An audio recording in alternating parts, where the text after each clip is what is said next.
and stronger. Over the years, our work has expanded across Maine through school-based programs, educator and coach-based coach training. Men Connect for new Mainers. We do boot camp for new dads and new initiatives that focus on boys' well-being, leadership, and belonging. And tonight's conversation, character, culture, and competition developing masculinity through athletics, gets at something essential. Sports are often where boys learn what it means to be strong, to lead, to win, to lose, and to show up for others. And they're powerful environments for shaping identity. And they can also be places where boys feel pressure to fit into narrow expectations about manhood. This panel will explore how athletics can support boys in becoming not just better athletes, but more grounded, connected, and compassionate young men. We'll look at the culture that teams create, the messages that boys receive, and what healthy competition and culture can really look like. And I want to say briefly, because it matters, that conversations like these and the programs behind them are only made possible with community support. And I want to thank those who have donated. And if tonight inspires you, you can learn more or make a contribution at mainboystomen.org. And with that, it's now my pleasure to introduce someone who leads much of this work on the ground and, unlike myself, is very well versed in the field of athletics. Our program director, Sarah Bradford Fahey, will be facilitating tonight's discussion. So, Sarah, go ahead and take it from here. Awesome. Thank you. Hi, everyone. Good evening. Thank you so much, Bruce. Y'all, I am so sorry that the chat function wasn't working. Zoom, we're still figuring out Zoom webinar tech. But yes, to Sarah Jorgensen, the question and answer function does work. And so we want you to use that, which I will get to in a second. But as Bruce said, my name is Sarah Brightboard Fahey. I'm the program director here at Maine Boys to Men. I come to this work. I've been at Maine Boys to Men for about a year and a half, and come through experiential education and youth leadership development, and also the world of athletics. I was an athlete growing up. I played basketball in college, Division III, but still, I'm a middle school girls basketball coach, and I grew up with two older brothers who were three sport athletes in middle school and high school and also played college football.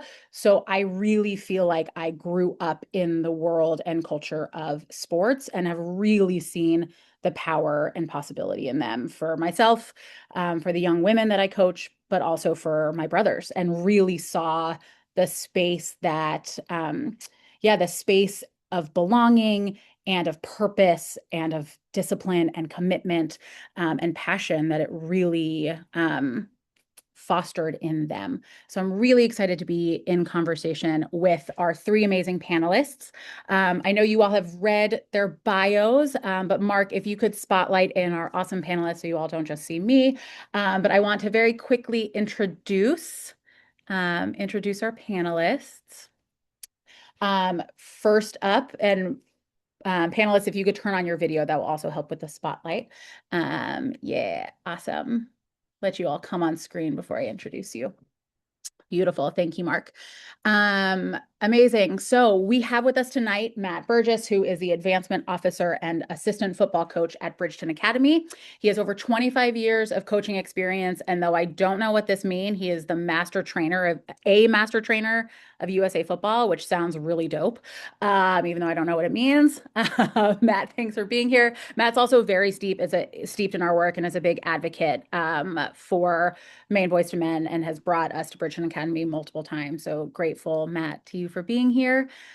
We also have with us Mike Griswold, who is currently the town of Monmouth's recreation director and is a youth sports coach. I can say, like, hands down, Mike is one of the most like avid sports and youth mentor enthusiasts and advocates that I know, and just like really lives and breathes youth advocacy. in and out of the sports world. And he is also a Maine Boys to Men facilitator and a former member of our board. So, Mike, really grateful to have you on with us tonight.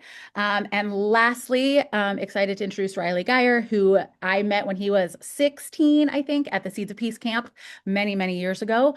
But Riley is a recent graduate of Norwich University this past May, where he played football and baseball at the university level and is now an alternative education teacher at Coney, where he is also coaching, assistant coaching football at the high school level and coaching middle school basketball and baseball.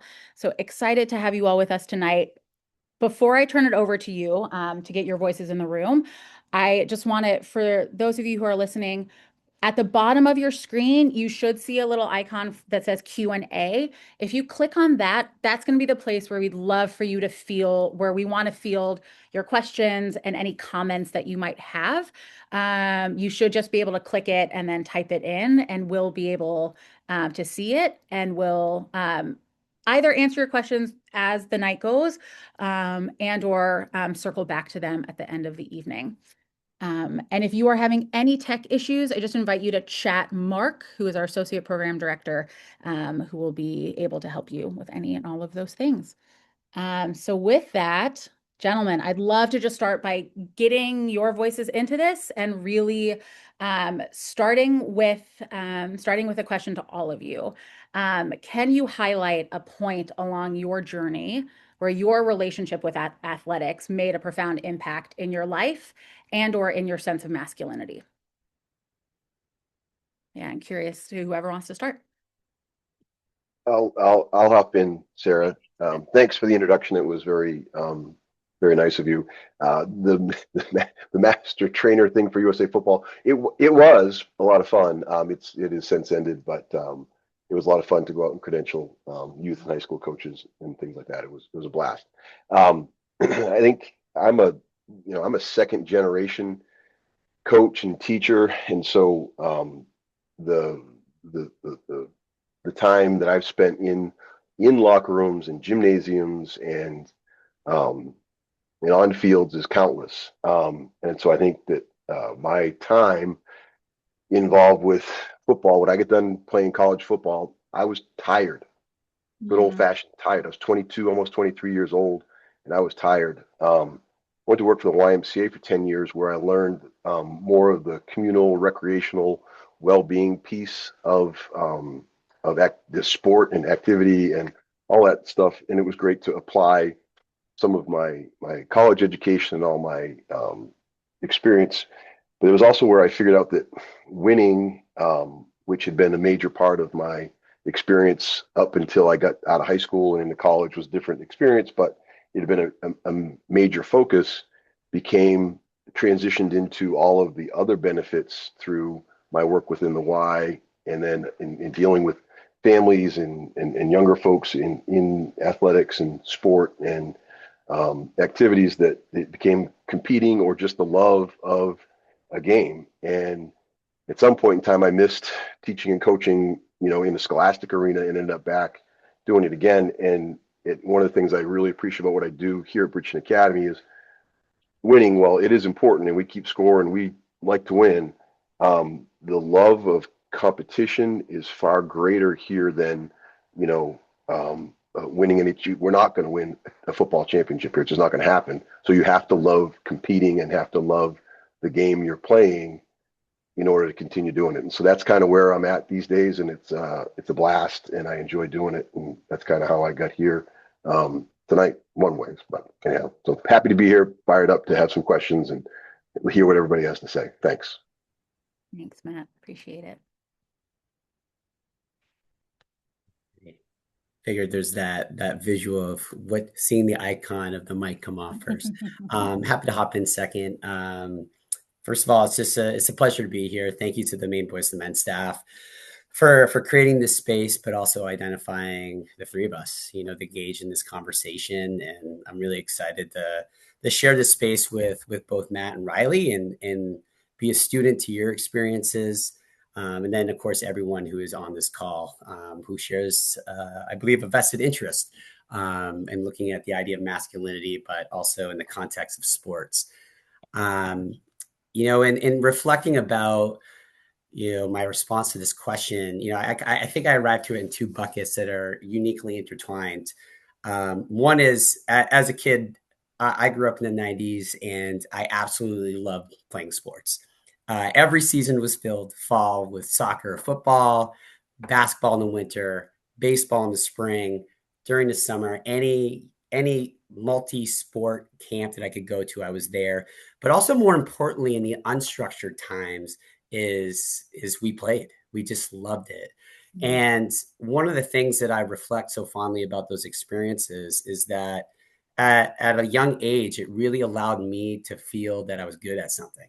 Like I had an innate skill that I was able to share for myself, but also with my peers.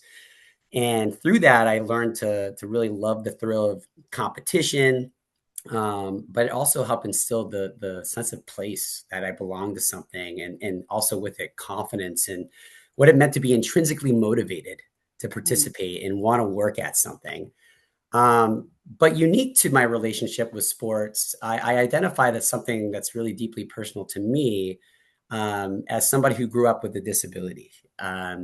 When I was 6 or 7 years old, I was diagnosed with Tourette syndrome, and that posed a lot of like unique challenges, where I had a host of verbal motor tics that were very hard to control.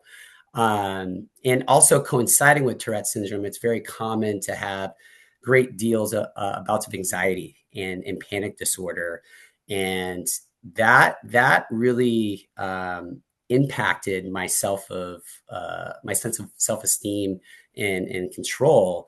And so where these two worlds start to collide is that I remember very vividly playing a Major League Baseball game. I was 9 or 10 years old and very eager to find out what was my position, what's the lineup. And I was told, starting third base, Grizz, you're going to be leading off. I was like just pumped. And so we're out there, we're doing warm-ups, I'm taking my ground balls, and just before the first pitch, panic attack hits. And usually panic at that time for me was an extreme fight or flight response. Like I needed to get out of that situation. Like the worst case scenario, if you feel like you're going to die, is going to happen. But I remember very vividly in that space being so emotionally aware that I remember feeling like super frustrated, more so than maybe what the feeling of panic was. And because it was interrupting something I loved so much. And I think the excitement is what triggered it. But I just remember that moment, and I'll be honest, like it got the best of me. I had to leave the game. And I remember feeling so defeated that this like took something away from me that I cared about so much, but I was super embarrassed. And while I felt those things, one of the things that uniquely came from this experience was the amount of compassion that I felt from both my coaches who were male, but also my teammates who were male as well. And the level of empathy and compassion and understanding, the concern was really eye-opening during a time that was like incredibly vulnerable. And I think for me, whether I recognized it then, was what sports often allows for young boys, is that sense of like brotherhood. And so though through a really like troubling experience, I actually go back and I labeled that as like my first like introduction into this idea of like what it meant to share in a space and be vulnerable and share that with a group of my peers. And of course, through an activity that I love so dearly.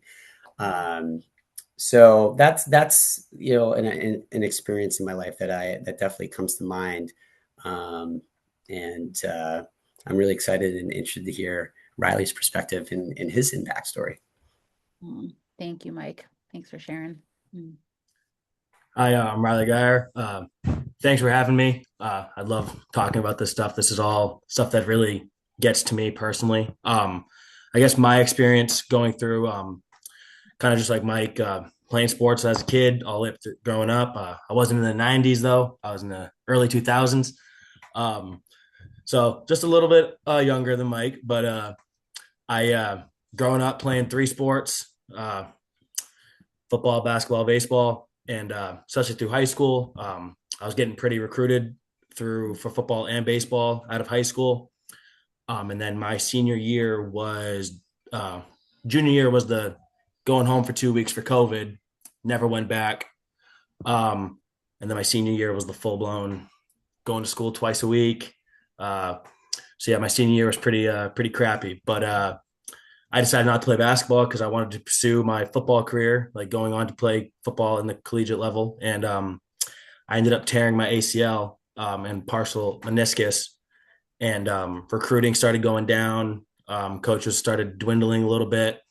There's only 2 or 3 coaches that really stayed in contact, and so just my personal experience and story is dealing with resilience and going through this mental toughness of, for me, it was dealing with a pretty nasty injury that either ends athletes' careers or B, like slows them down because they have that mental block of, oh crap, my knee's not as good as it was, or scared to do it again. And trust me, I mean, I went through all that. I mean, it took me, I'll admit, I mean, I had surgery in January of 2021, and maybe by the end of my sophomore year of college, I was like, oh, okay. I mean, I feel good. But yeah, for me, just dealing with the ACL surgery, the no recruitment, um, not being able to go in school, not being able to see my friends, my family. I mean, I'm a big family, friends oriented guy, and not being able to do that during COVID really put me down in a spiral negatively. And but yeah, once I got back, like once I got to college, like moving out, fresh start, I think, because I'm from Augusta, Maine, born and raised, and moving to Northfield, Vermont at Norwich University, I got a brand new start. And I feel like I excelled through there at the collegiate level for sports, academically. Now, sometimes I don't even think about my knee, and I feel like I'm a better athlete now, even being 23 years old post athletic career.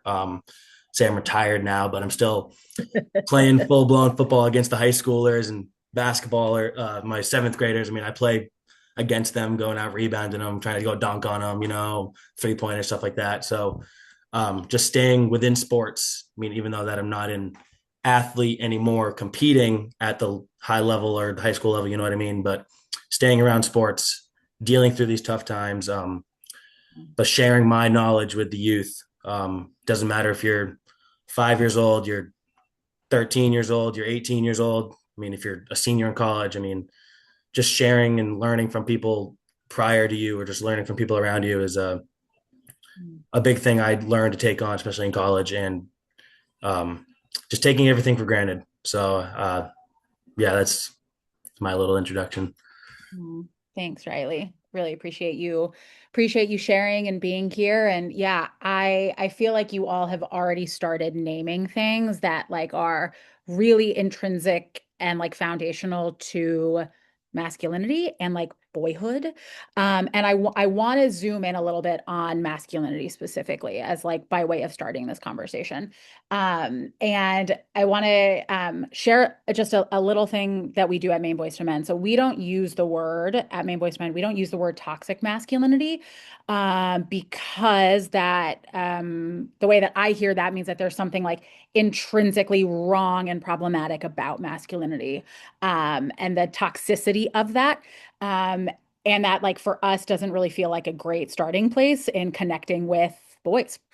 And so we really like to use the term narrow masculinity because it is, we believe, and I say we as like the organization, believe that like it's the narrow, it's like a narrow understanding of what masculinity is. And it's that sort of rigidity and the smallness of what it means, of what masculinity means, where we see the most problems sort of like take root and emanate from. So I want to just like offer that because you might hear us talk about narrow masculinity and expansive masculinity throughout this conversation. Mike, I want to toss you the first question because I've heard you talk about the ways that sports, particularly for like young boys, can be a place where they perform masculinity. And so I'd love if you could share more about what you mean by that, like this performing of masculinity, and lift up some specific messages or aspects of masculinity that you see performed the most. Yeah, no, it's a great question, and one that I feel like I'm still grappling with, both as a rec director, a coach, a parent. to my own son, two young girls.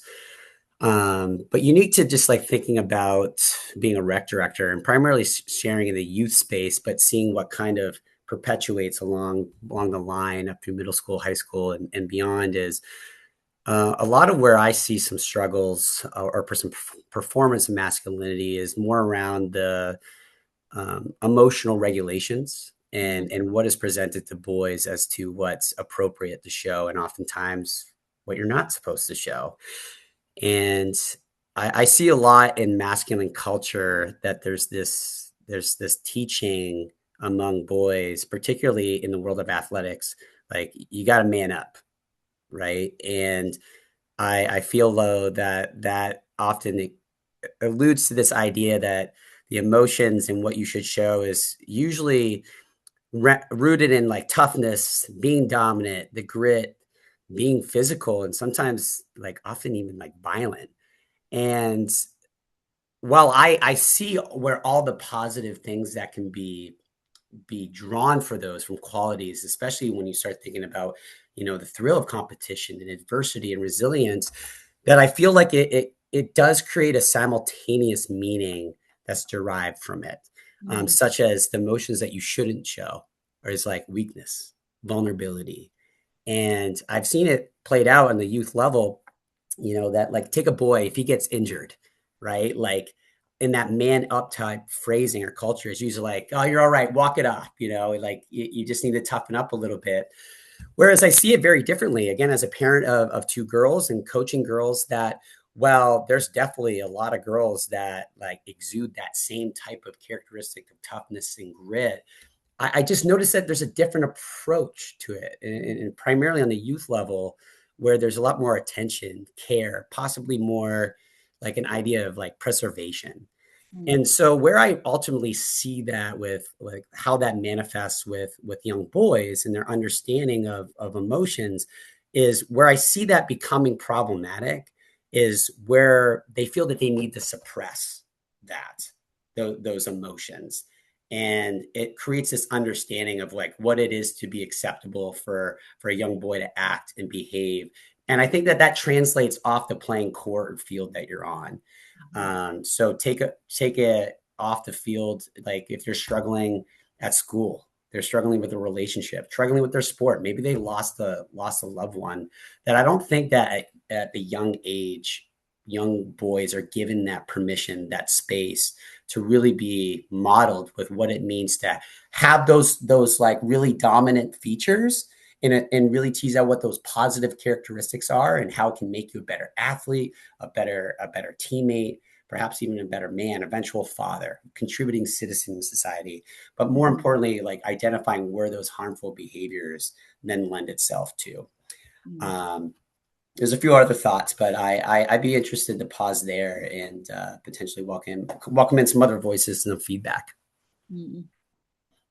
Thanks, Mike. I really, really appreciate that. Yeah, Matt, I'm curious to like pass it over to you because I think I think football, maybe this is unfair of me to say, but I feel like it's kind of fair that like at least within the US context, football is seen as sort of like at least a hyper-masculine sport, if not the masculine sport, that's sort of lifted up as that gold standard. When we talk to young people and we talk about like this idea of a man, it's like the man plays football or at least watches football, right? So it has this, it's like up there, right? And so I'm curious, like with Mike's, naming things like toughness, grit, physicality, right? Like those are all intrinsic parts of football. And like, how do you make space for some of that emotion, more emotional regulation, more emotional expression? How do you make space for that as a coach, or do you, or not? Yeah, I think it's not easy because there's a lot of that. Some of those narrow, I like that term, Sarah, I like that some of those narrow views of what it's supposed to be that are promoted and sensationalized and celebrated all over the place. And the object of the game of football, there's two objects: is to get the ball across the line, and then oppositionally is to put the ball on the ground. But very often all of the activities or whatever are aimed at the person or the opponent as opposed to the ball. So I think that's a mindset. We happen to talk about that particularly in the introduction of how we coach some things here at Bridgeton Academy, where we talk about the ball, and that's the most important thing.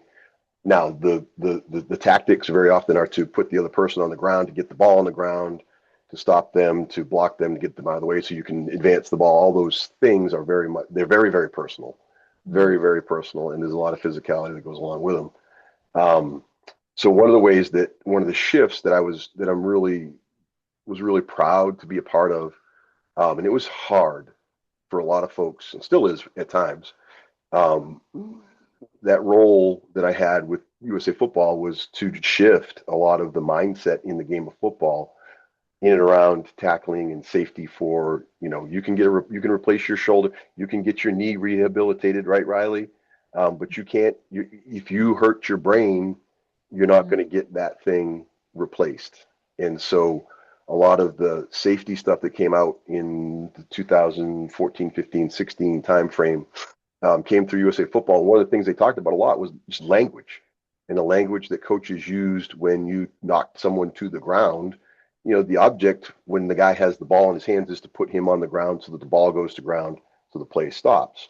Well, if you say you got to kill that guy or use some pretty dramatic language, that teaches that type of mindset. Where if you just say, hey, now I don't even use the word head anymore. I've shifted my teaching language to the point where I'm talking about your foot and your shoulder and a target area on the opponent. I don't ever talk about how hard you do it or anything like that. And so that was part of what we were doing, traveling around talking to, a room full of well-heeled coaches. I don't know how many championships in the room, and you telling them what they've been doing for 20 years and they've won, hundreds of games. You're telling them a new way to do it, or that they need to change how they're doing it. That in that realm was a fun challenge. I enjoyed it. What we do now, and specifically here in my role, we talk to the incoming players.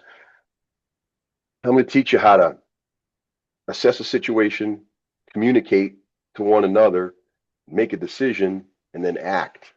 And I look at my role as a defensive football coach, that's my role, to teach them how to see what's going on, communicate, see what's going on, communicate again, and then act. And those are kind of fit into the, men are people of action. We're doers.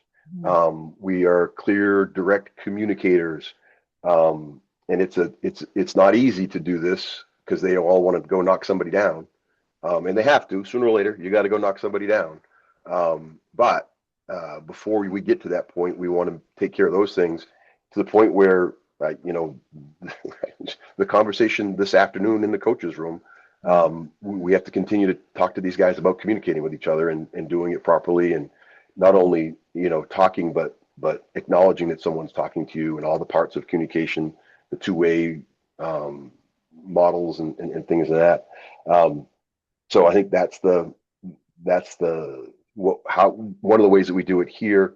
I think one of the other things is that football, particularly because, as we were talking before, I mentioned before about the object is the ball, but the tactic is the opponent, and the physical nature of that interaction is legitimate. It's right there all the time, and you have to outperform your opponent. And I think the promotion of the language in around dominating the opponent, putting them down, all that sort of stuff is I've never coached I was never coached that way. I've never coached that way. You need to beat them physically and use tactic and technique to do so. Yeah, you do. But you don't need to denigrate. You don't need to dominate. You don't need to do all those other things that are part and parcel of some of the things you see out there these days. And I think we do a good job of teaching the physical nature of the game and outperforming your opponent without demeaning and denigrating them and all that sort of stuff. And this fall, I heard a kid say something in public on our campus, not public, but in our community here. And it was a it was not good, what I would consider good language. It was violent language is the word I'll use. Yeah. I didn't love it. I was like, but it got a big chuckle out of everybody, and there were adults in the room that chuckled, and I'm like, I don't know. And so it's still, we haven't fixed it all, but we're working hard at it. Mm. Yeah. I'm curious, Matt, when you is that work around communication? Does that exist off the field as well? Or is it Oh yeah, really within the line? Yeah, it does. yeah, Okay. yeah, Yeah. yeah. 'Cause that comes down. So you take it off the field here, it goes into academic self advocacy for in the classroom, communicating with your parents and other folks about whether it be a college admissions person or a college recruiting coach. You have to communicate with them too, and you can't just send the thumbs up emoji on a text message to your recruiting coach, Yeah. Yeah. or write a bad letter, college essay to the admissions office. Yeah. Those are all different forms of communications. Yeah, that communication's a skill that we all work on all the time, I think. But it's a Mhm. constant conversation we have with guys. Yeah. Yeah. Thanks, Matt. Yeah, Riley, I am curious to like keep this thread around because Mike, something you said about like the problem comes with suppression and it's like not being allowed to struggle, maybe not being allowed to ask for support. And Riley, like you named even in your introduction that like during especially like your ACL injury, right? And during COVID, that you like talked about like your struggles with mental health, like moving through that. And I'm curious, like if you felt like you were able to speak out about it in the moment and ask for support, and where that support came from, for you, if it did. Yeah, definitely. I mean, because like Sarah, you know me best probably out of these guys. Seeds piece, you know me. I was the probably the loudest person there. I was probably the most energetic guy. I was the clown. I was the goofy guy. I mean, that's how everybody sees me. And COVID, I couldn't leave my house because I was also in a knee brace or knee sleeve because I couldn't move. I couldn't walk. I was Mm. bedbound for 2 weeks. I couldn't even wiggle my toes. So um, trying to get through that mentally was tough. But I mean, good thing for phones. Obviously, I was still able to text and call my friends and stuff. But I mean, obviously, my parents were the biggest thing for me at this point, getting me through this tough time because they knew how much, like, just being around people, that's how I am. I mean, being a teacher, I mean, I only have 7 students I see every day, but when I have the opportunity, I'm out and about walking through school just to go meet new people, going to meet new staff, going to meet whoever is there, you know what I mean? And especially coaching football at the high school level and middle school basketball right now, and then getting into baseball once baseball starts. I mean, just creating those new relationships. So that's just me. I mean, especially with like the recruitment going down. I mean, I was trying my best to stay in communications with those coaches. So just like talking to my parents was like my biggest thing. Even family members through Mm. calling, stuff like that. It was good that, like, I forgot the exact time frame, but it was a huge time frame where like we weren't able to do stuff obviously without a mask. But once I started moving, like was able to walk with crutches or without a crutches, whatever. I mean, just being out in public. I don't even have to talk to people. Just being out in public, like going to Walmart, going to Target, going to just being out and about just helped me. And like maybe even just in general, just finding a safe space or finding somewhere where you can get away from your issues or find a place where, not, I shouldn't say issues, but maybe just like something that's bugging you or something, right? Just getting away from that, finding that safe space. Yeah, Riley, sorry to interrupt. Did you feel like you found that with your teammates at all? Oh, 100%. I mean, like in college, I mean, I'll say like, cause I went to school out of state and kind of what I said in my introduction, like it was a brand new start for me. So obviously Coney High School, you got kids from Augusta. That's really it. I mean, besides the couple kids from like the Vassalboro, the China area that choose to come to Coney, but I mean, some of my best friends from college were all New Jersey, Massachusetts. One of my good friends was from Hawaii. Like, I don't know why he chose Vermont out of all places, but Hawaii, Texas, California. I mean, I can name it. I mean, we had 115 kids on our roster, and I think it was like there's a stat like 45 different states were represented of the 100 and something.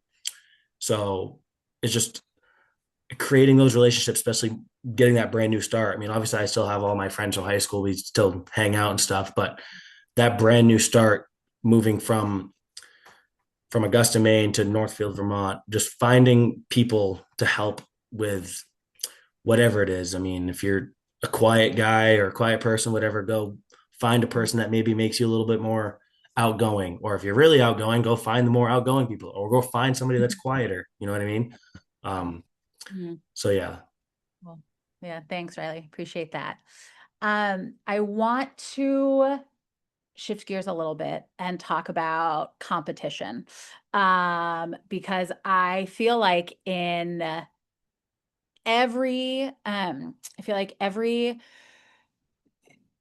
coaching group that I have like gone to with Maine Boys to Men, right? When I'm working with athletic coaches, this idea of like competition comes up, competition as a like part of masculinity. And like there are psychological studies that show, I mean, Matt, you just said like men are people of action, they're doers. And there are psychological studies show that like boys are intrinsically motivated through competition, that it's like a natural part that like of what motivates and drives them. And in all of the spaces with coaches that I have been in, they talk about this line of healthy competition and unhealthy competition, right? Where there's like this like awareness that like competition is good and sometimes it crosses a boundary. And they're not ever really able to define it though. So I'm curious if you like, what is the line for you between healthy and unhealthy competition? And how do you see it and know what it is? And more importantly, how do you help your players cultivate that knowing and that regulation as well?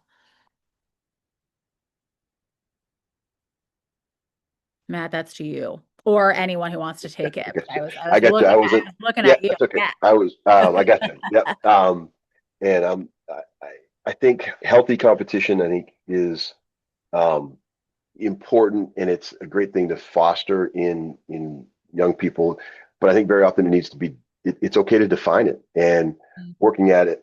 I think usually it's like you get, you start digging around sport and exercise psychology, and you start getting into some, where am I at with the challenges that I'm trying to meet and my skill set. And if the competition is way beyond my skill set, that's unhealthy competition, because I can't compete at that point in time. Yeah. So that's an example of unhealthy competition, but it's better when it's two opponents, or when the skill sets are at a fairly equal level, and there's a challenge between the two opponents. I think those two parts of healthy competition are two key defining factors. Is the skill set, relatively, that doesn't have to be on par, but it should be relatively equal. It becomes unhealthy when, if I'm so much more skilled than someone else in a competition, which I don't think ever happened, but that's a whole other deal. I'm going to get bored if my opponent is not able to challenge me in some way, shape, or form. If I can't compete because my skill set doesn't meet the challenge of my opponent, I'm going to lose confidence. I'm not going to have any fun. I'm not going to want to do that anymore. So I think, and it's up to coaches to kind of monitor that and to facilitate it. I think the supporting of an inferior opponent is what has to happen, and then there's the regulation of the superior opponent that that coaches are responsible for that. Sometimes officials are, and sometimes administrators are, and things of that nature. Here, it's an interesting situation here because we don't have an upper class. All of our student athletes come in on par. They're all one age group.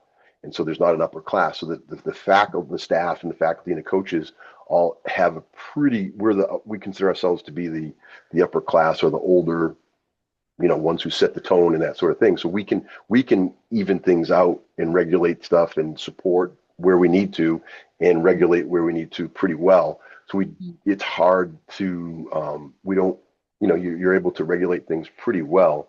Mhm. I think the opportunity to develop confidence in athletes comes in that you don't always have to win, but you need to be in it.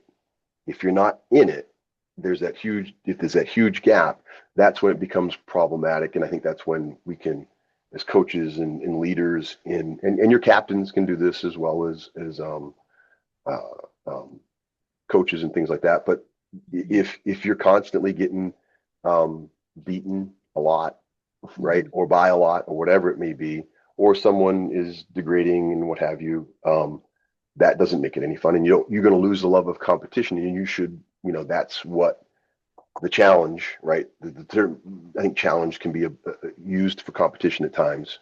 Mhm. Because if you take it out of a scoreboard situation, it's a challenge.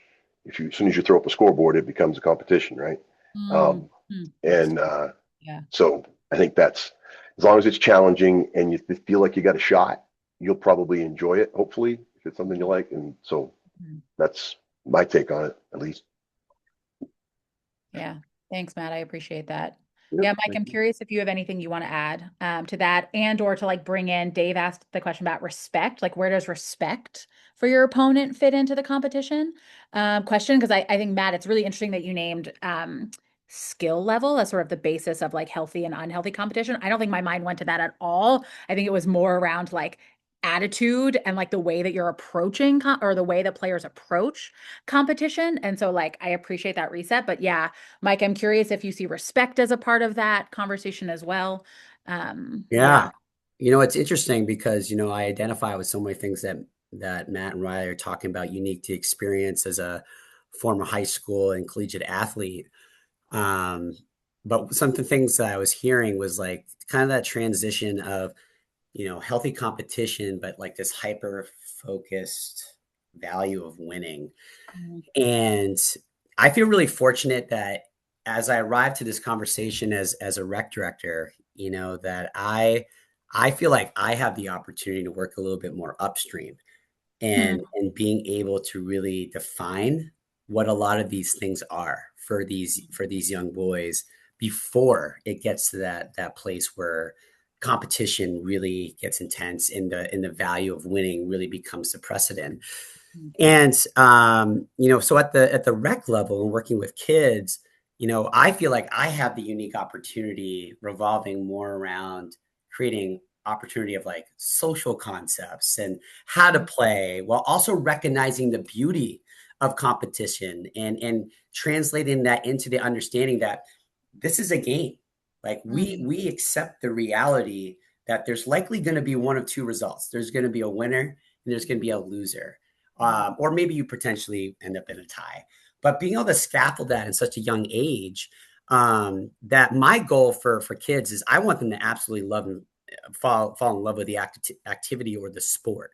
Mhm. And so for me, while outer society might look at scoreboard as being the most valuable metric in the moment, I feel like my job and my role in thinking about working not just with young boys but young kids is coming up with a lot of different values and desirable outcomes that promotes that love, but also the growth. Like for me, it's more about what kind of personal growth did happen for this kid in this program. What Mhm. skills did they develop? We're there to improve their fitness. They're learning in their love of the sport while building resilience and learn how to do hard things, right? But it's also an introduction into that idea of like the value of teamwork in relationships. So learning how to collaborate effectively with your teammates, your coaches, learning how to build trust, communicate, and also like the valuable leadership skills needed both on the court or playing field or off. um, and so there's just a host of values that I think for me, like especially when we start bringing this back down into like sportsmanship and character, Mhm. that I feel like I have the ability to really focus on competing with integrity, competing with respect for yourself, Mhm. respect for your teammates, respect for your opponents, respect for your officials, but learning with humility in victory, but also Mhm. more importantly, the grace of defeat. And it goes back to that question, Sarah, about like that performance of masculinity, that I think that there's such room and opportunity and often missed opportunity at a young age to really capture, sure, the emotional part, but teaching kids the importance of losing, the importance of making mistakes, not fearing mistakes, and really helping that to translate their understanding around, what is acceptable. How can I really grow and build and lead with curiosity rather than a complaint? Like this was somebody else's fault. It's not me, right? So that's how I arrived to it, and feel that like I have the unique opportunity to really, again, like work a little bit more upstream, and hopefully place some of those values and those experiences so that they're better. These kids are better suited to arrive when the rubber kind of hits the road a little bit more from an intensity standpoint, from middle school, high school, or potentially even from a collegiate sense. Yeah. Can I kind of like piggyback off that? Yeah. So it's actually kind of cool that you say like learning from like the middle school to like the high school, like competitiveness and stuff like that. So right now it's actually kind of cool for me because I'm in the pinnacle and like the middle of it kind of thing. Because right now I'm coaching seventh grade boys basketball and we're 0-2. We're getting better every day, right? Talking about finding our wins and losses in practice kind of thing. Like, hey, like if we set up this play and you wait for the good timing and then make a good cut and make a layup, right? Like that's a win. And then with Coney High School football right now, I don't know if you guys are following or anything, but on Saturday we're in the state championship. We're playing Westbrook down at Fitzpatrick Stadium down in Portland. So it's actually pretty cool where I'm on like the middle school aspect of taking your small wins, taking your losses, right, and learning from your losses. And then I'm also at the top, like the big stage. Like obviously it's not the Super Bowl or like the Olympics, but it's like for these guys, I mean, this is the last time they're gonna play football. You know what I mean? Like this is like some of these guys, like they're gonna go out and give it their all. Like this is their Super Bowl, this is their national championship, this is their Olympics, right? And I mean, I never played in a state championship, and I went on to go play college football.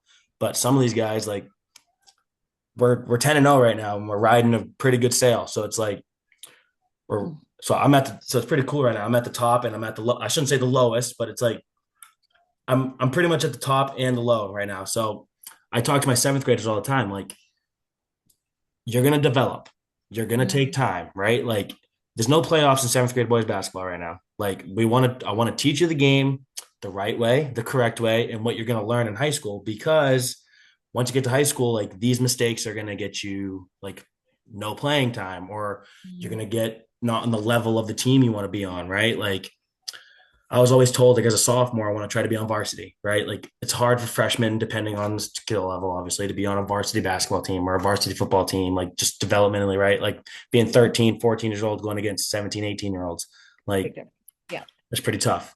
But yeah, it's kind of cool where we talked about the difference between learning, like right now at the seventh and eighth grade level, like learning how to take your small wins, your small losses, your big wins, your big losses, right?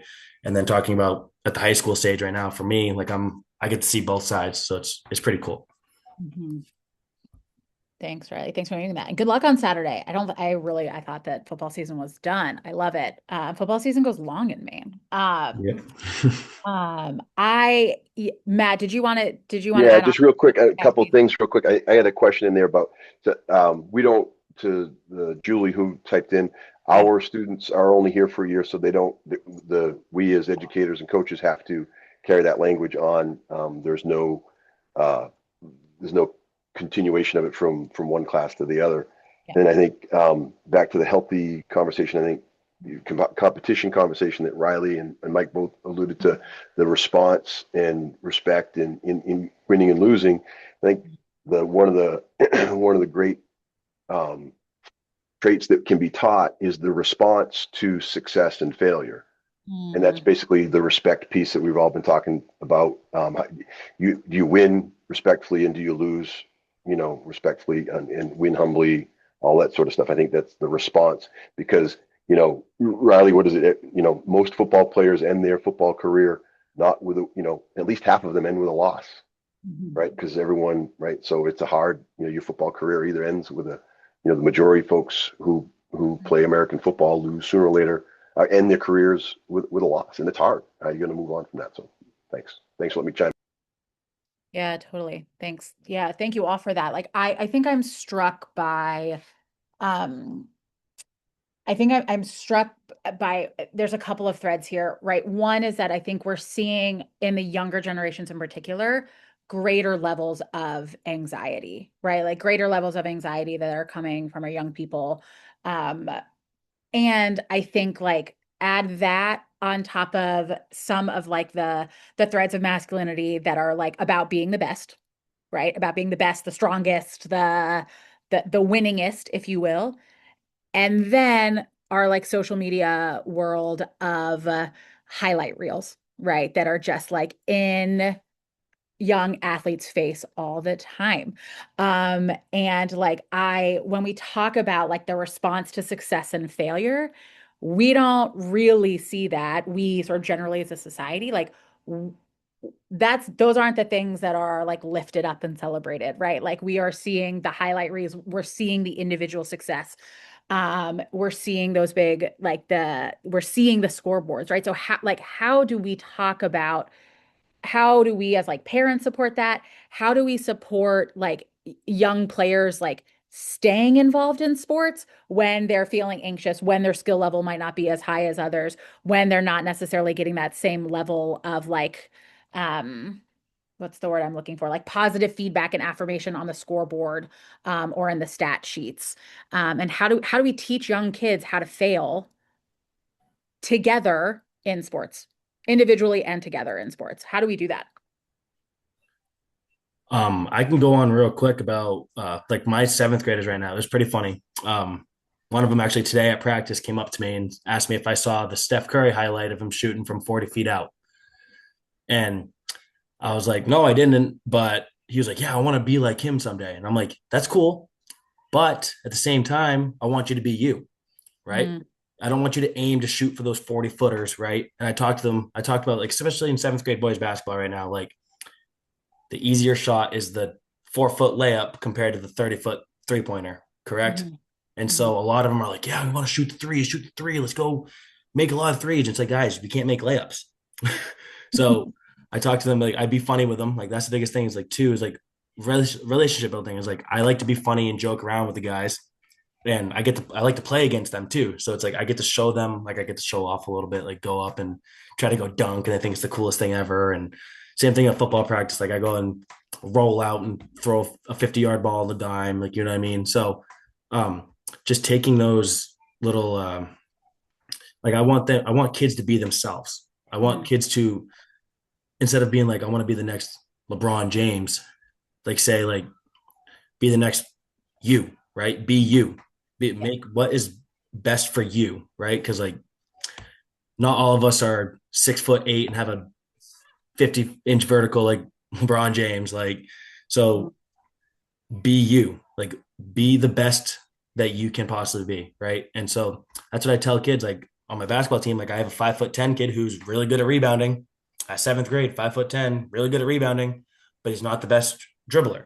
And Mm, then I have a kid who's a really good dribbler, but not a good rebounder. So it's like, obviously, the 5'10" kid's not going to be our point guard. Like, sorry, mhm. I told him, but hey, you're going to go get our rebounds. You're going to go score all our layups. You're going to go get good passes because when somebody drives, they're going to come play defense on you.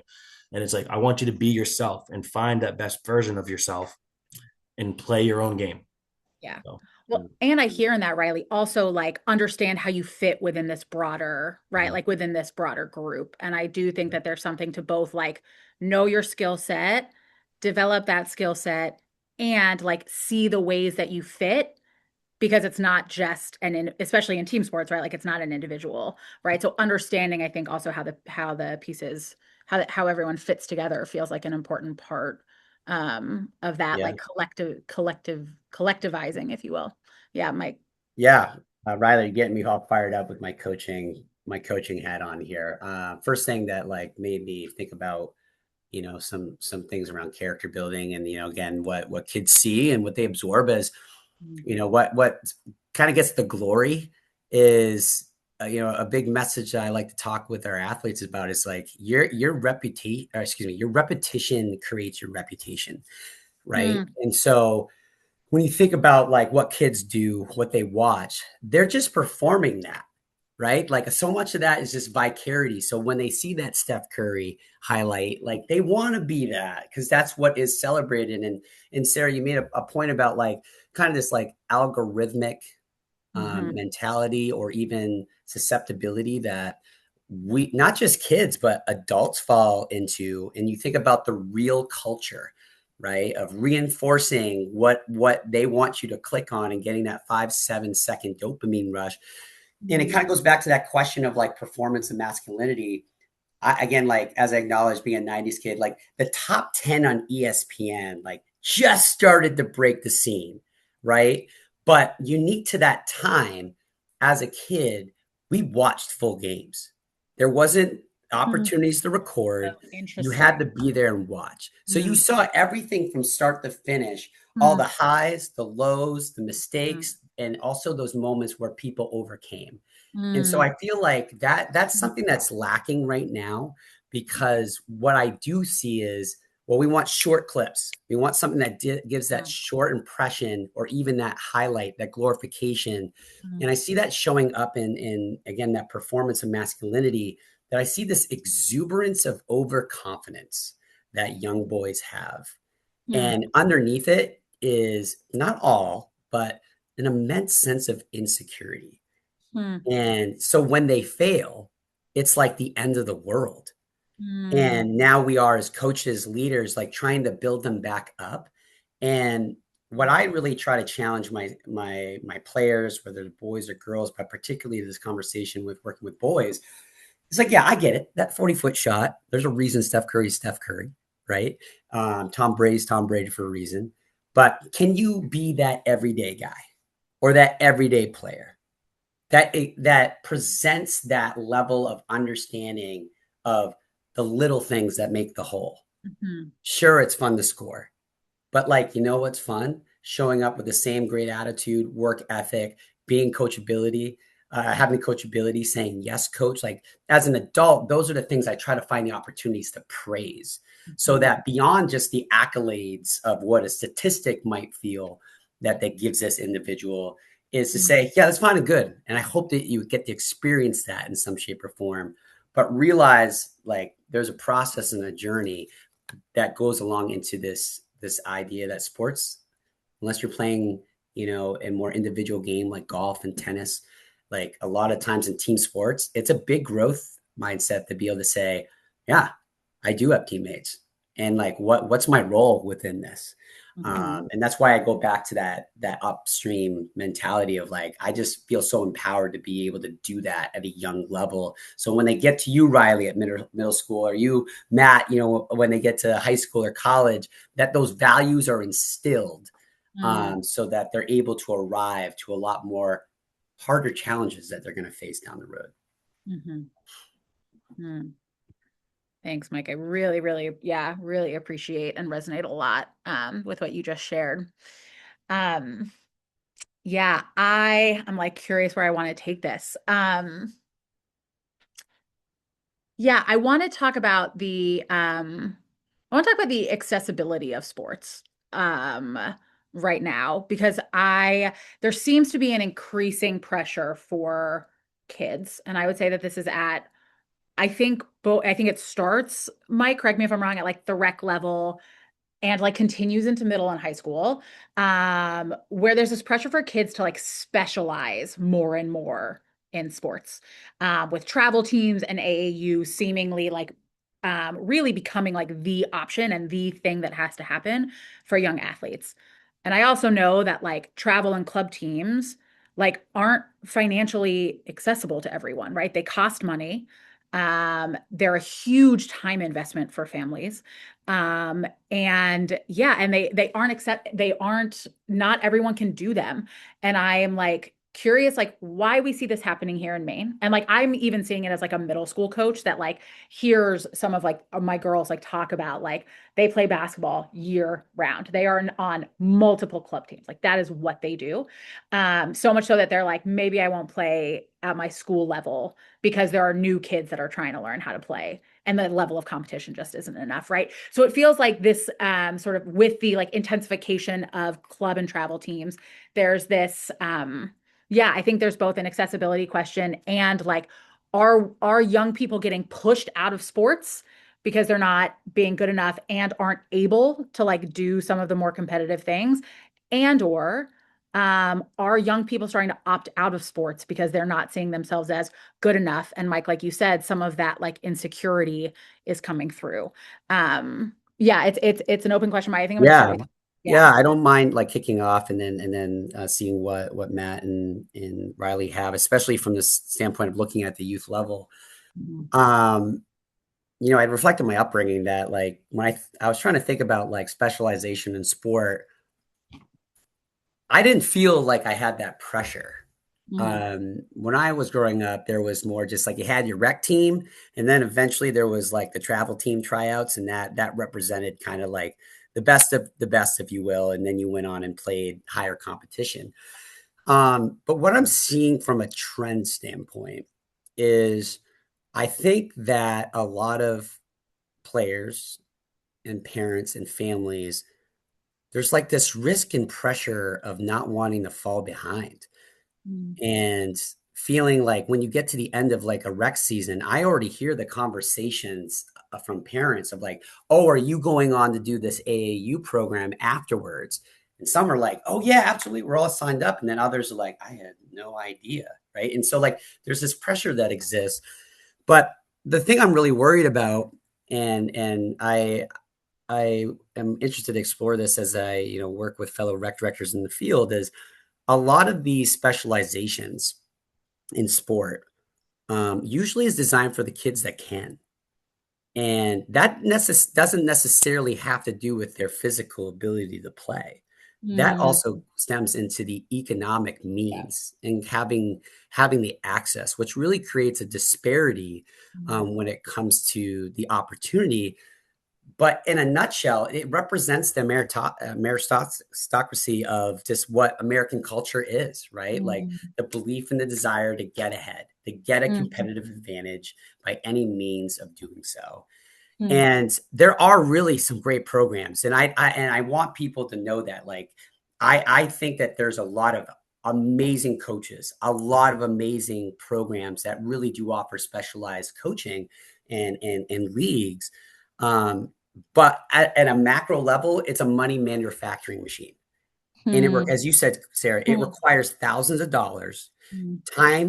time required to travel, Absurd. oftentimes splitting families, and Mm, that creates a whole unique other level of stress. mm, But when I look at like keeping with the reality of specialization, and I'll end it here, is for whatever reason we turn a blind eye when it comes to sports, that we well know that data doesn't lie, that when it comes to the specialization of sport, when it comes to the rate of injury, that mm, single sport athletes are almost 2.5 times more likely to experience overuse injuries compared to mm. the multi-sport athlete, right? Or even athletes who specialize before the age of 14.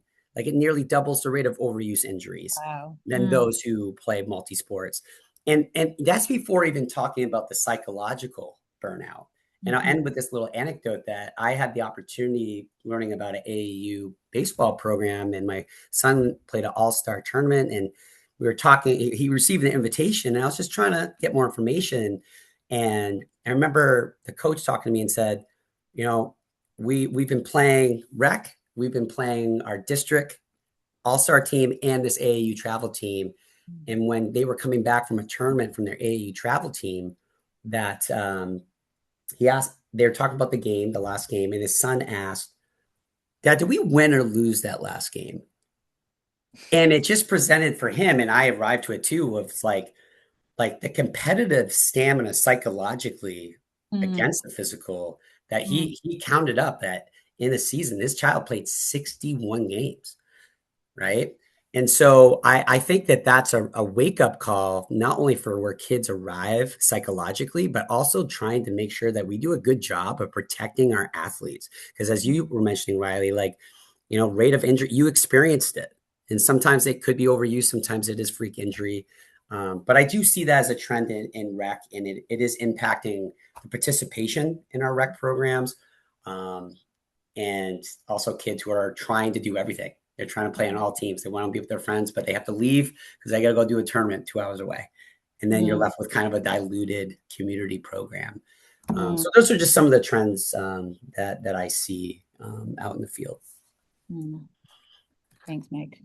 Yeah, to kind of like add on to that, like for example, like I know through college recruitment, my college, all the college coaches that like talked to me, they said that like I told them I'm a 3-sport athlete, and it's funny because when I was in college, I had a buddy who strictly just played football. Like he quit all of his sports to pursue football. He went to a prep school and still went Division 3. But the thing is, that was funny to me is that he didn't know how to do karaoke, like the stretch warm up. It's like I learned that doing like during basketball. I learned that doing like all through different sports. So like, that's just like a simple thing. Like he couldn't do like simple like ladder drills because he specialized in just running certain routes and catching the ball one-handed and stuff like that. And it's like weird. And then same thing as like people don't realize like how football and basketball relate with the constant stopping in one place, pivoting to another spot, and like even like as a quarterback, looking at the court, looking at the field, trying to get a better pass, make a good pass between defenders. I mean, baseball with throwing, baseball with just being able to be flexible. I mean, it's like data kind of shows that one with injuries, like overuse, like you see it in basketball, like basketball. I think basketball is the biggest one right now. It's like you got guys strictly playing basketball from January to January. You know what I mean? And it's like, oh, I have AAU practice tonight, and then tomorrow I have workout, and then later that night I have another practice. And it's like, how? Like, thing is, like, my favorite sport's football, hands down. But the reason I played baseball in college is because in the Division 3, like even at Division 3, like playing football was a full-time job, adding on to academics. Like my football season, I showed up 3 weeks early before anybody showed up on campus for football, like August 8th or whatever. And it ended November 19th, let's say like mid-November. And then we had Thanksgiving, Christmas. And as soon as we came back from Christmas, we had off-season lifts. And then lifts were going, we had meetings, and then spring ball started. And then we had maybe 2 months off for summer, and then we started again. But so I was like I said, like I'm a diehard football guy. Like I can watch it all day. I can talk it all day. But like playing it, like physically, I was like, holy moly, like need a little bit of a break. Like I'm 23, feel like I'm 95. So, but like I'm not saying I'm not saying I disagree with it. I'm not saying I don't know why you do it. It's just data shows that you're a better athlete. Like coaches look for athletes, right? Like I'll admit, like my best sport was probably actually baseball, but recruiting was so much easier with football because like huddle. I mean, you could post any clip from practice or a game and be like, oh, boom, and then you look good, right? Baseball, I didn't really do that because I wasn't doing showcases. Like another thing, like these showcase things that happen, right? Pay $300 for an hour clinic down in Central Mass. It's like I don't want to drive 3.5 hours for an hour clinic, and you know what I mean. So, it's just like I think that if you're a 2-sport even or 3-sport, I mean, in high school it's funny. I played golf my senior year because of COVID. We couldn't play football, so I say I was a 4-sport athlete in high school.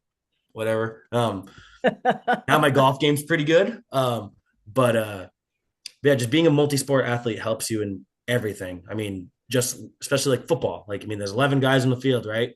Learning how to communicate, talk, and be with 10 other guys, right? Compared to basketball, there's only 5, right? Learning how to go from a bigger scale, smaller scale. Baseball, I mean, you're all spread out between 500 feet of fence, you know what I mean?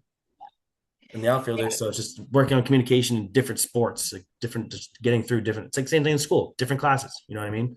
Yeah. Well, yeah. And I think what you both are sharing is that it's also, there's both the injury component, but there really is this like the broader purpose of athletics, which is, and I think this goes back to like some of that like masculinity thing about like being the best versus like overall development and skill development and like those broader sort of skill set that can come from also playing multiple sports. And I think it's like can we shift away from some of that, like the need for specialization, this like hyper sort of like competition piece into something that goes back to, Mike, as you said, like that yes coach, that utility player, right? This idea of like the person that's like yeah, that's like there for the team, for and with the team. I want to shift gears in our last 15 minutes and like folks that are, with us, like be asking questions as they come up. They're an unposted, so I'm going to keep going with my questions. But I want to shift gears and talk about hazing and locker room culture because I feel like we can't be in a conversation around masculinity in sports and like not talk about it. Um, and like it feels like in the last few years, especially like in Maine alone, there's a news story that comes out about another instance of hazing on a high school or college men's team. And I want to look at why hazing happens, like what's behind it, what factors feed into it, and how can we create different team cultures around it, both like individual character development and then how it shows up on the team as well. And something that I just want to like start out with that I think feels important to name is that there feels like there's a specific gendered component to hazing. And I can just speak from my own experiences, like as a college athlete, like I participated in like a hazing ritual. I participated and led one. I like wasn't even thinking about this until like my pre-panel conversations. I was like, oh yeah, we had a night of like hazing to like initiate the freshman players onto the team. It was like we made it through fall workouts. We made it through tryouts. We're on the team. This was like our night of initiation, like our social initiation onto the team. And it was like fun and silly. And we like dressed up and like went into the library and played music and danced on tables while people were studying, which at like Swarthmore was a big deal. Um, but it was fun and silly and embarrassing, and it never felt unsafe, and it didn't involve substances. And it wasn't about humiliation. And I feel like we hear some of those things when we hear about hazing and the toxic part of it. It is always examples of men's teams. And so I want to be explicit about that and like let's dig into the why and like what it's a little bit of a general question to start, but like is the premise of hazing ultimately about initiation and a rite of passage onto the team? And if so, like what is the purpose as you all understand it and what do teams get out of it? Because I think the commonplace of it is telling and it's trying to tell us something. So what is it trying to tell us and like what is the purpose of it? And then I wanted to dig into like a little bit more about the gendered component of it. So curious if anyone has like thoughts around general purpose, and then let's dive a little deeper. Yeah, I mean, I'll go, especially being just coming off athletics in college. And then even at the high school level, I still remember, I mean, I think a lot of it is like you said, like the freshmen coming in, initiate them to join to join the team, right? Um, I think a lot of it, like I saw it, I mean, in high school and even in college, like I think it's just upperclassmen trying to I think people see it more as like bullying, right? Like there's hazing like bullying, but then there's hazing like you said, like yours is more fun Mhm. being like getting to know people, right? I should like don't get me wrong when I say this, like when like typically when you hear the word hazing, it's typically negative, Mhm. obviously, right? It's negative. But in your instance, Sarah, like it was a fun kind of goofy way to get to know people, get to interact with them, right? But when you see hazing, it's always something negative. Um, Mhm. and I think a lot of it is just upperclassmen trying to be like, I'm the big dog here. I'm the like they're showing that narrow masculinity that we talk about, like the negative masculinity that they want to show, right? Mhm. I mean, I'll admit, like I've never done it. Like I try to stay away from it because I want to be, like I said, like I want to be a positive impact, right? I've always remember like my mom always telling me when I was a little kid, treat people the way you want to be treated, Mhm. right? Like I'm not just gonna walk up to some random person and be like, I'm not gonna swear obviously, but like you're stupid, right? Like I wouldn't want somebody randomly coming up to me calling me stupid. Like Mhm. that's just like a small example. Like I've always been told treat people the way you want to be treated, and I think a lot of it, the hazing portion is. trying to show that narrow masculinity, trying to be like, you're not all that, you're not him, you're not all that. It's like, I'm here, don't mess with me kind of thing. Um, Mm. and I think that's just the complete wrong way to do it. Obviously, I mean, college is like it's funny. Like I related all to college when I was just out of it. Obviously, I just got out, but our coaches literally told us like, "Hey, we're here to recruit your replacement," pretty much. Mm. And I think some upperclassmen pretty much Mm. didn't take that the right way, so that's Mm. why they took it on as that, right? Like I was a freshman, and I remember sitting in my quarterback meeting with a Mm. senior quarterback, and we're like, "Hey, we recruited Riley to take your spot." Like we Mm. compete the next, we recruit the guy to come in for you. And the same thing with high school. Like we have some sophomores playing on our team. We have some juniors playing on our team that should be playing over a senior. You know what I mean? And we want to find the best guys possible, but it's like these guys are trying to show dominance in a negative way. Mm. Um, some people Yeah. just don't understand. Mm. I'm not trying to be in a mean or negative way, but people just take it and do it the wrong way because it leads into hazing. Mm. Mhm. Yeah, Riley, I appreciate you naming like domination and like domination that's also like it sounds like also derived from internal competition on the team though, which feels like a really important thing to like that could be a driver of it, right? So there is both the like yes, the initiation, the rite of passage, but there is also this piece of like um a little bit of like putting new folks in their place, like putting younger folks in their place and that domination. And Matt, I'm curious to hand this to you.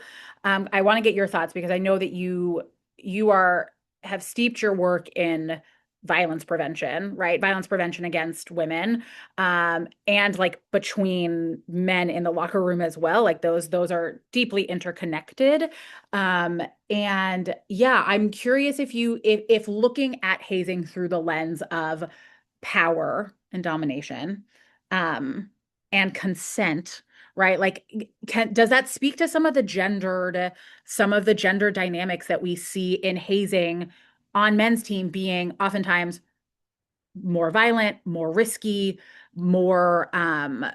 like psychologically, emotionally, and physically, and oftentimes more sexualized. So I'm curious if you can speak to like what's happening and what shifts about hazing if we look at it through the lens of power and control and consent. Yeah, I feel fortunate professionally and personally. I've not experienced a whole lot of institutionalized or normalized Mm. hazing behaviors. Worked hard to prevent it before it gets going as a coach, and I think just because I was part of very well run, well structured, disciplined athletic programs. It wasn't really a, I was talking with a colleague today in preparation for this, and I'm like, I must be the, I sometimes I feel like I'm the odd guy out because it wasn't part and parcel of my Mm. 20 some odd years as a young person in locker rooms. And Riley, I'm glad to hear that you've seen it, but you didn't partake in it. That makes me feel good about young people today. Um, so I think I'm fortunate that way. I Mm. look at it from you used the word initiation a couple times, and as part of your experience, Sarah. And I think if you get involved with a group other than athletics, so let's take the group out of athletics and go to a social group like a fraternity or a sorority or a community group. There's Mm. no, I go back to like the Flintstones and the Brontosaurus Club or whatever those guys were. They wore silly hats and things like that, Mm. but they weren't hazing. So there are those social groups where people do unique things that are part and parcel of their operation, but aren't necessarily considered hazing and harassment. But group development and group dynamics, there are some specific parts to it that require. If you look at Tuckman's stages of group development, team development, you got to bring a bunch of people together. Yeah. Then the way that they build trust, um, and trust and camaraderie, and they develop their roles is to overcome some sort of challenge. And the term they use is a storm. And so Mm. and I think that's where, if that storm part is the key part, if that is left to the wrong people, that's where that can become part and parcel um, of an organization or team. But in other social groups, you don't have that. Like you really don't right? There's no the challenge comes in the workplace. Like we got this goal, we're going to achieve it, and it's financial or it's operational or whatever it may be. But if it's a team, you got to get everybody to be together, and we're going to go win, and you need to be part of it by doing this or that or the other thing. If that storming part, that challenge part, and this came up in the conversation earlier today, if it's left to the Lord of the Flies, it becomes, unsupervised, and having, quality youth coaches, and quality high school quality coaches at every level, who care, not that they care right now, but who that's not the way to put it, but who are involved to the point where, they have to give the guy, the team, some of their time to be themselves, but are also involved enough where they're not going to let that happen.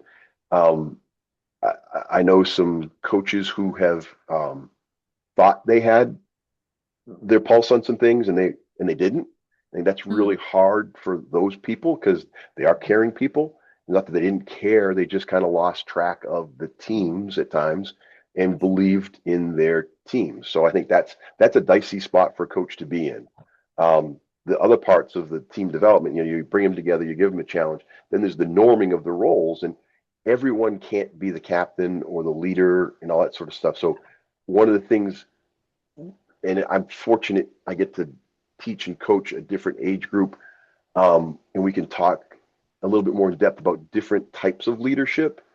And so everyone doesn't have to be the captain out front to be a leader. Mike, you mentioned teaching kids to be coachable is a great, that's a leadership trait, to listen and then put the coaching points into practice.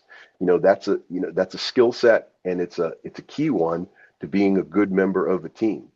And so I think that what is your role? What's the normalization of the group, in the group? Where do you fit in?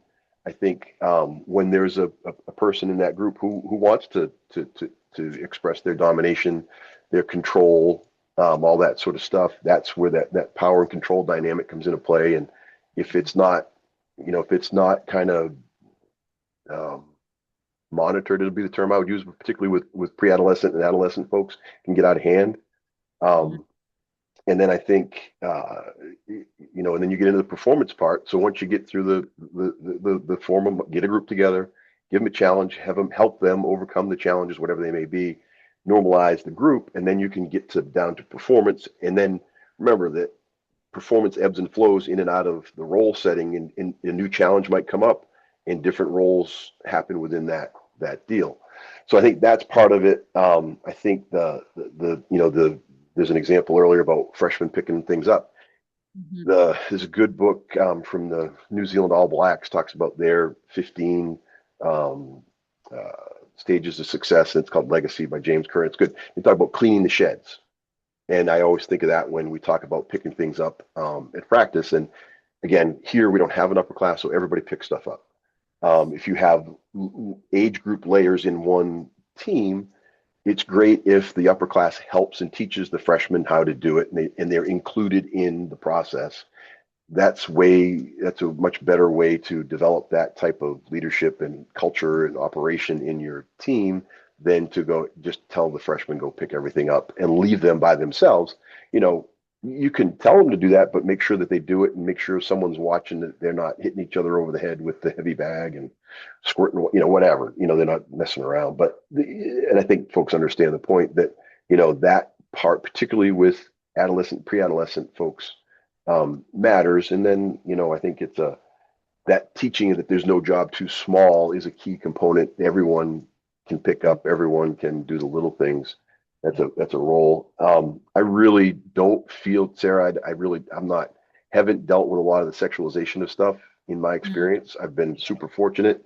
The closest I would say would be like my old YMCA days, because I was there in the early 90s and mid 90s when we had to deal with a lot of sexual abuse prevention training that we got, and how I was there when, family locker rooms were being developed, so people could change safely in locker rooms, and things of that nature. But I don't feel qualified. I got a couple of degrees in phys ed, exercise physiology. The sexualization of it, I really don't feel confident or comfortable speaking to, mostly because it's hasn't been something in my purview. But Yeah. thanks for the question. It's a good question. I think it's an important thing. I you know I see those issues in as well as everybody else, and I know there's some that go unreported as well, Mhm.